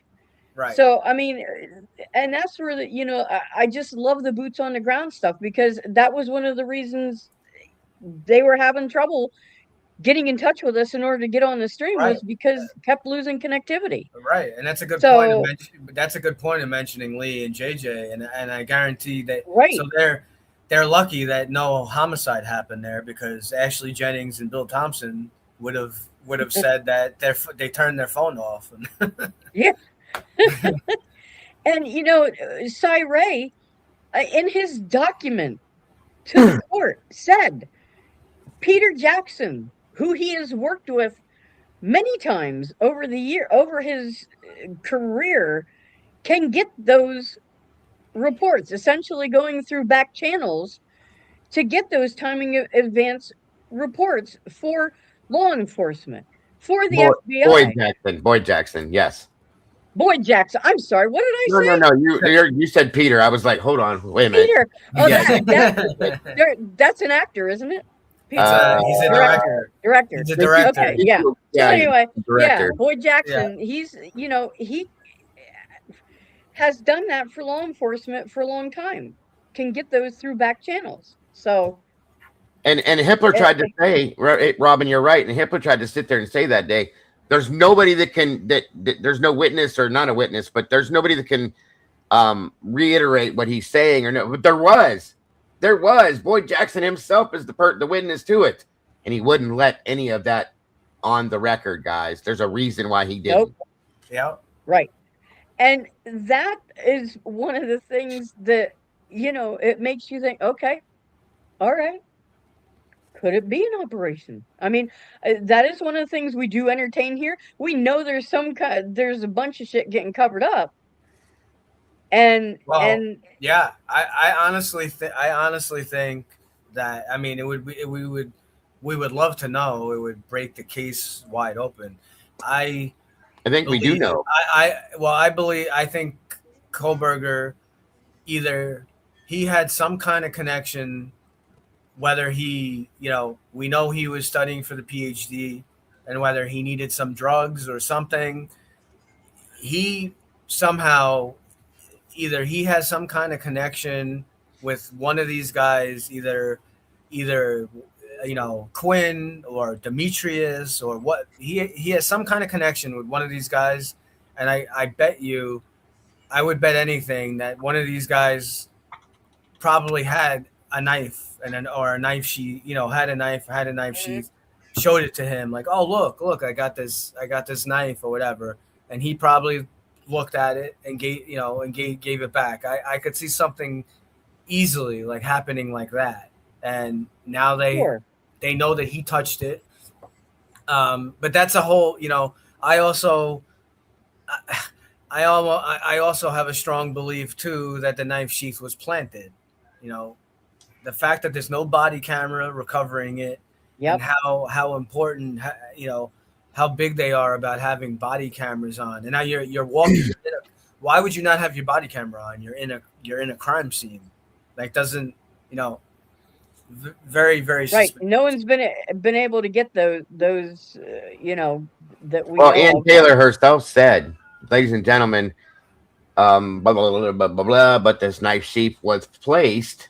Okay. Right, Well, you don't place something that wasn't supposed to not be there. Okay. I'm just saying. right, Brian Koberger's father even made a statement in the Patterson book that to Brian's best friend's mother, and said, Brian didn't do this. And she said, the Brian that I know didn't do this. Well, that's the same Brian that everybody knows, folks. The same right, one that really knows, that we've talked about time and time again. And he said that knife sheath was not found when they said that it was found. Brian Koberger's right. father said that. For him to Right. know Yeah. that, obviously something was put out there that is not Yep, wanted to be known. So again, absolutely. this entire thing is one of the biggest jokes I've ever seen in my life. But that joke has taken 5 lives, okay, and messed up many other people's lives, including some of ours, guys, okay? To be Right. honest and truthful with you. Yeah. You know how much sleep I've lost over this? And I know, because I've talked to Lee, sleep that he's lost, and many of my people in our community and over in this community. And it's rattled our minds, because how does this happen in the country that we love so very dearly, that is supposed to support all of us as we support it? And it's happening Right. day after day after day. And it's Right. happening right in front of our eyes, guys. It's sickening. Yeah. And now this comment, Which comment? w- Oh, I love this comment, because we do need to keep going. I know a lot of people say, and I'm not calling you out or anything else, Karen. I'm glad that you said that statement, because we do. Yep. And this is why, because there are more people coming into this case. There are people who are just starting to hear some of this and be like, wait a minute, no, this, that's not what I know. And it's like, no, then it's like, leading the little children, kind of. It's like, no, come sit down, and we're going to tell you the real story, with documents and reports, and things like that. We're going to educate you about what really happened in this case, not what the mainstream media has. That's the fake story. Right. That's the And fake when we story. stop talking about this case, they've won. Okay. Right. I'm not going to sit here and let that happen. I'll talk about it till the Nope. day I die if I have to. Sorry. Yeah. Yep. Yeah. There's no And- way that I'm going to sit and watch my country fall to pieces, and know that my grandkids and one's grandkids and Robin's grandkids and anybody else that has grandchildren or nieces and nephews or whatever are going to live in a country that's going to allow for this to happen. There's no fucking way in hell, folks. Right. And That's why it's so important. That's why the what we're big, doing right. is so important. And with all of what you guys just said, what I was kind of hitting on before, but I know we all we all go off in our tangents explaining things. Um, so this case became worldwide, national, right? And everyone's covering it. Right. What he said a little, a few minutes ago. We know about this case and BK. How many other people? How many other cases has Ashley Jennings and Brian Thompson? How many other cases have, or in other states? How many other cases is this stuff going on or happening? And Right. how many people are sitting in jail? I mean, what? Look at that. You want a very disturbing narrative or book to take a look at to see other examples. Look at the book Framed that we keep Right. bringing up. Definitely. Yep. And so why we keep talking about it, we're hoping and opening people's eyes so that we can hopefully this can make a change for the future. That's what we're hoping Right. for. And this is something that goes beyond politics, because the simple fact of the matter is that you are going to be hard pressed to find any politician right now who's going to take something like this on. Yeah, and we don't do politics here, but what I'm trying to make people realize is that it is going to be we the people who Right. are going to make the change. We can't count on these higher ups, because to me anymore, they're all the same. I don't care if you're Democrat, Independent, Republican, polka dot green, whatever you are. They're not the ones that are going to make the change. Change comes from we the people upward, and that's what it's going to take to make this stuff change. That's why what we're doing is so very important. So people say, why don't you do something about it? Why do you keep talking it? Talking about it is doing something. It's bringing awareness. It's like anything else, whether you're talking about disease, you're talking about any kind of other social injustice. I mean, this is social injustice and legal injustice. Right. Yeah. And what we are doing here, and what Dago is doing, and what Lana and Pav and Jules and all these people, covering the documents and finding the inconsistencies and brainstorming to Right. brainstorming together to figure out like what actually is going on, what happened, and that's how we make something happen, is working together. You need And to follow everyone that. sees- Pull that up real quick, Robin, if you don't mind. Just a quick second. I want you guys to see this. Go find this book. I'm not kidding. Please. It's written by John Grisham, who's an amazing author anyway. But the stories in this book, I've read it now since 2 weeks ago. Okay. It'll blow your mind. My daughter Yeah. gave it to me. It's amazing. It'll blow your mind. It will. It will. You think the story that we're talking about today, the Cobra, these are insane stories, you guys. And some of those stories that are in there, when you listen to some of them, that one of the early ones, I think I don't know if it's like case 2, I think, the one with the Navy guy, the military case guy number who 2. right. Yep. So it's a military guy. He lived in this apartment, and the neighbor next door, this woman was raped and killed, and this guy just got bamboozled. And even when they wound up finding, evidence started to come forward that he had nothing to do with it, the police and the whatever, the attorneys, all the people in charge just kept trying to come up with a different narrative, and still would not give in. They would not even say, oh, they made a mistake. They just kept twisting and turning the narrative, as much as they could. And Yep. It's amazing, you guys, and you can probably find it on Amazon too. Um, Oh anyway, yeah. I heard them talk about it a few times, and I was like, you know what, I gotta go look. So I did. I couldn't put it. I couldn't stop looking at it when I started looking into it, guys. I couldn't stop reading it because the stories are that they're amazingly interesting, but they're insane. It's mind-boggling. Yes. So Yeah. it happens I every think I'm day. I think I'm gonna try to talk DA into doing a book review of it. Let's do it. A book series.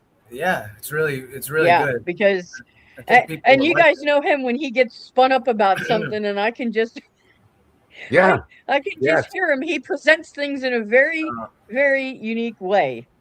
So see this question you asked.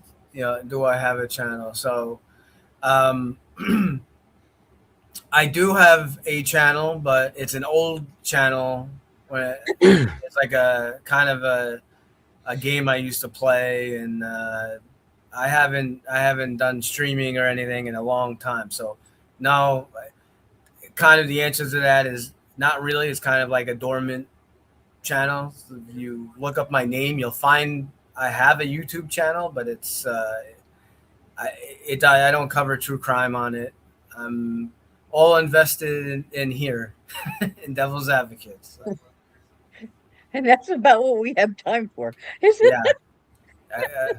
Especially with Lee as a boss, he works us. He works me and Robin to the bone. We're always working.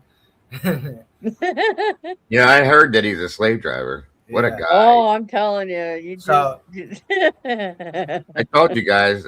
So, Dago, I know you covered it earlier in your channel. I don't know if if you were okay with it. To me, it was like super interesting. I don't know if you wanted to maybe mention the whatever her name is, that girl. Oh, we found an interview. Yeah, we found an interview.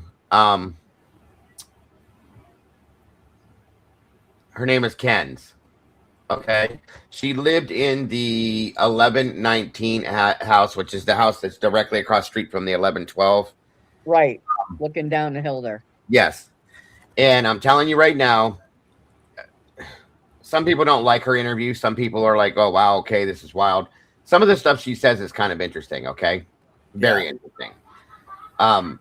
If you hear that there's certain things that she throws out a statement at one point in time that really stopped me right there. Really stopped me. Okay. She said that they went by the house at a certain time, and then they got an email at 12:15 from I think it was this school or the university. Right. Got an email at 12:15 from the university, and the university said whatever, that shelter in place, whatever it was, and she said it, and we kept on going. And I was like, wait a minute, stop. The response time for the call itself, Nunez got there at noon, like 12 noon and 23 seconds. Okay. The 911 call was made at 11:58. Okay. And hold on, guys. I'm trying to gather my thoughts. I kind of just had a blank spot roll through. In my opinion, they had to get to the scene, assess the situation, secure the home. Okay, you have to go through and secure the house, and then get everything moving. Is there anybody in here that believes that they contacted the university from 12 to before 12:15 and said, hey, we have a quadruple homicide here, you need to let everybody know? No, there's no way in hell that happened, folks, which tells me one other thing, possibly. Somebody contacted the university way before PD got there and said, yo, this is what's going down. And it wasn't, okay, here's the other part of this too. Yeah. If it was one of the girls from that house, their call to 911 was that somebody's passed out, not that 4 of our friends are dead. Right. And the email, if this is true, the email that this girl received from the university, states that it's a homicide, blah, blah, blah, and that it's shelter in place. You tell me the truth, folks. That's all I'm asking. You don't tell me that that's not so out of the realm of being normal or in play with this. Come on. Right. So Yeah. I'm just saying. Just saying. It was super interesting, and one of the other things that I thought that was I wouldn't say not necessarily mind blowing, but um, it's it is important because I don't I didn't take that she was when I heard some of the stuff she was saying. I didn't take it that she didn't seem like she was lying. Um, she was at the fraternity party that Ethan and Xana were at, and she claims that. I mean, I'm not sure exactly when she did the interview, but she claims that it was between 1:30 and 1:45 that she left, and she says that Ethan and Xana were there when she left, that they were still there. Now, why is that? Why is that important? Because now that's actually this is actually a witness saying that she saw Ethan and Xana at the at a certain time period. Because I know that there are some rumors and some stuff out there saying that Ethan was attacked earlier. He was attacked at 12. Something happened at 12:30, or like all these different things. Well, now you have a witness here saying that she saw them at the party, where she kind of, I wouldn't say that she was lying, but she kind of went, I wouldn't say off the rails, but I guess the term would be she seemed a bit reserved, and very she was, I'll say she was very careful with her words that she used, which I get. She's part of the sorority, and Mm-hmm. the interviewer asked her, was there some kind of fight or argument or was there anything? So she says, there's probably like 100 people or something coming in, going and coming at this thing. But she does remember that there was some kind of disagreement or something happened between Ethan and Loach. She's, what she says, she kind of downplayed it a bit. She says that it wasn't a fight, that it was just like people drinking, and it was just like like a little tiff. Well, I think that's what the word she used. It was like just like nothing abnormal or whatnot. I don't know if she was really fully being forthcoming there, but now again, you do have a witness that's corroborating that they're, whether she's fully telling us exactly what happened or maybe she doesn't remember completely, but she did see that there was some kind of argument or something that happened between Ethan and Loach. And Ethan does wind up getting murdered, right? So I would think that's an important piece of information. Yeah. Right. Yeah, definitely. So all these, so I'm not gonna call out any other creators or whatnot. I know there's other people out there who have said like, there's no argument. There was no fight. There was nothing. Well, she didn't say that they had a fist fight, but this is a witness saying that there was some kind of argument. So there was something. Right. So that isn't a rumor. There was something that happened between Ethan and Loach, and she does know what was said, because she specifically spelled out that this involved, that it was something about a girl, or I don't know if it had something to do with Xana, or I've heard that was kind of, that was like some kind of rumor, but she said it was something about a girl, or maybe someone was with someone in the past or whatever. So she's corroborating that there was an argument between Loach and Ethan. To me, that's a big deal. Yes. Yeah. And when you keep adding up all these little things, it keeps creating a much different story than what they keep trying to shove down our throats. Mm-hmm. And that's why each document we get, each piece of body cam footage, of you know, ring doorbell camera footage, I mean, every piece is important. Even the parts that we know that they've messed with, that's still important, because, like, Lee is going to be looking into, uh, what can we do at this point to force them essentially to admit what they did, or he is going to be exploring things like that. Now, no one can say how far you're going to get with it, but we have to try. We Right. we have to try. So that's, each little piece we get is important because it's another piece to the puzzle. And then Dago, there was another interview that you had played too. It was a male from one of the fraternities. I don't remember Dave, which name it was, but Dave. what was super interesting about that was him saying how not there was like really like almost like zero follow up based on from what he was saying, what he was aware of the police, MPD or Idaho State Police, of anyone like coming back to interview anyone from the fraternity, um, interviewing more people from the fraternity.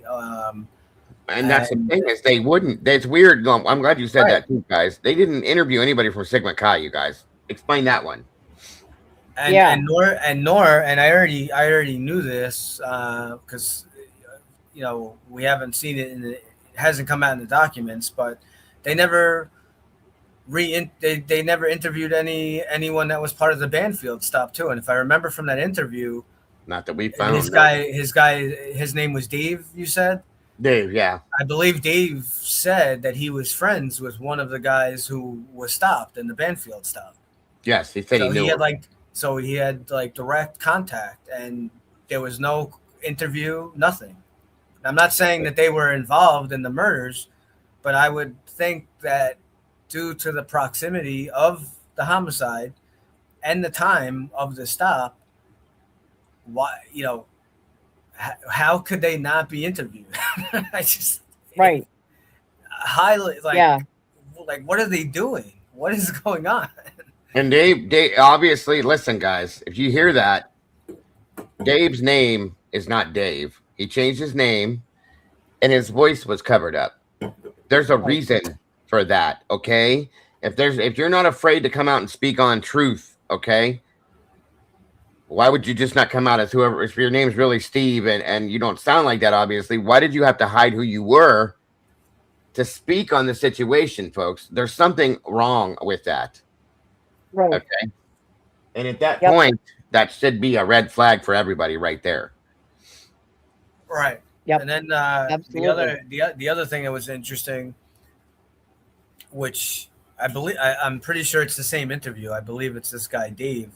Yeah. He was very clear. So this guy, whatever job he has, he went into detail about I got just from his upbringing that he's very big about being on time for work, which is Yeah. kudos to him that there are people who are like that Yeah. no matter what, they're never late to work or to school or to whatever. So Right. he sounds like he's someone that's like that. And you want to know what he said? He said he woke up, I guess he was out partying and whatever. And as soon as he got up, he had loads of messages Yeah. on from Snapchat. And one of the Snapchats Yep. he's part of has like 70 to 100 people. He's part of a separate Snapchat from a fraternity that has like 70 people. And messages that he was getting was the first messages that he got was first that a stabbing had happened. That was the first thing that came through, and then somehow from that it turned to a bunch of people overdosed. So it went from stabbing to overdose, and then that there might have been a shooting. Right. So it's just super interesting. But the other big part that's super interesting about what he said is, again, this guy seems to be very big about being on time, and he's adamant that he had to go to work that day, and I'm assuming that his shift or wherever he worked started at 9:30. He got all these Snapchats and everything before 9:30 in the morning. So Right. before 9:30, everyone knew that all these, the fraternity and all these college kids, they all knew what went on. They all knew that something happened at this house. Yep. So, Absolutely. we're just about at that mark, and I know DA likes to keep these right around 2 hours or so. So, but you know, great discussion as always. You know, uh, Lost is a I guess way. we'll go around the horn here. So, yeah, we'll get ready to wrap up. Dago, go ahead with your final thoughts of the evening.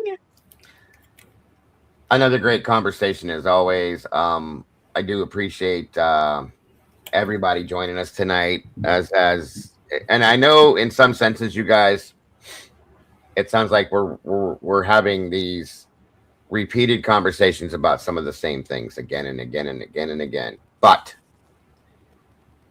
it's almost in the same sense of what they did to us with Brian, with the propaganda and with everything in the case. They repeatedly drilled it into everybody's minds that Brian Koberger did this. So in the turn, I guess to reverse it, we have to repeatedly have the same conversations again and again and point certain things out. And as we're finding out more and as we see more, it kind of is proving some of the stuff we've been saying. So like I said earlier, I'm never going to stop talking about it until I get an answer to the actuality of what really happened and some truth on this. It's part of my daily period. Okay. I'm sure I'm not going to talk about it every single solitary day, but I'm not going to stop talking about it, is all I'm saying. And I appreciate everybody else that's not as well, because that's just what we have to do, that and more going forward. So thank you again for having us over here. Devil's Advocate and all. Thank you to all the denizens. Thank you to Robin and 1-1 as always. Thank you to Essie and Miss Amanda for an amazing job. And thank you to my blue crew and all of the True Crime Cafe for being here and everything you guys have done as well. We appreciate it all so very much. Like I said before, I feel like we're all one big family now, and I really enjoy this. So I'm looking forward to the next time. And I will see you guys on my side of things tomorrow sometime during the day, and back here again tomorrow night, I hope. Right on. Yep. 1-1, lay it on us. Great night, great discussions as always. Thanks to the meatballs, denizens, obviously Dago and Robin. Just keep fighting for the truth. Wish Lee a little bit of luck. Not that I don't think he really needs it. Hopefully, he does. He's going to pass it with flying colors. Passes his exam. It should be great. A lot of awesome content that should come from that. Make sure you hit the like if you haven't before you leave. Make sure you subscribe. We love all of you. You know, we have no channel without you guys. You guys, you know, we may be up here on the panel discussing, but without the engagement of you guys and your questions and all the stuff. So, you know, we love each and every one of you, and you know, love the support. I unfortunately will not be here tomorrow night. I have something Slacker. to take care of. Yeah. So I will not be here. I should be back on Friday night. But thanks. You guys are great. And guys, don't let this case get to you. We all hate it. We all hate it. Yeah, it sucks. Like I said, we all hate it, and we can't do. But I'll tell you, if it gets to be too much, just say forget about it. It's a fugazi. It doesn't matter. Just keep doing what you're Yeah, doing. right. But Yep. just to chime in real quick again, like you see this guy who, he hid his identity. This guy Dave, and then this other girl from the sorority that came. This is how we're gonna get stuff. It's unfortunately, the fuckery with the documents and the manipulation of audio and body camera footage and Mhm. hiding stuff. What's really gonna break open the case, and hopefully it happens sooner than later. It's gonna be some kind of whistleblower, a whistleblower that's not afraid to come forward, and it's gonna give some kind of info that it's just gonna be too much. They're not gonna be able to really hide from it. So Yep. So That's a good thank point. you Did you guys see that again last comment, Robin? for coming out. We couldn't do this without you guys. And tune in tomorrow, same time, same bat channel, 6 p.m. Pacific Standard Time, 9 p.m. Eastern, and wherever you fall in between then. And I also want to shout out real quick before we end our international crew. You guys are amazing. I mean, we have people from all around the world that watch, not only our channel, but many of the true crime creators. You guys are just, we consider you part of our family too. So, oh yeah, and so one last thing. Dago said it too. Sometimes I forget. Of course, thank you to everyone of Dago's team. I know he's got a lot of people that helps him, yep, backstage and with Molly, right, with the art and all the stuff. Yes. And thanks yep, to our great team, obviously Amanda, the mods, Essie. Yes. We have we have a bunch of helpers. Cat Farm, all of you. We make a great team, and yep, we love you guys. So. Yes. yep. Yes. So 100%. everyone have a wonderful night, and we'll be back tomorrow to talk some more true crime with you and to get into the meat of it again. So That's right. take care, everybody. Have a wonderful night, everyone. All right, Thank you for joining us.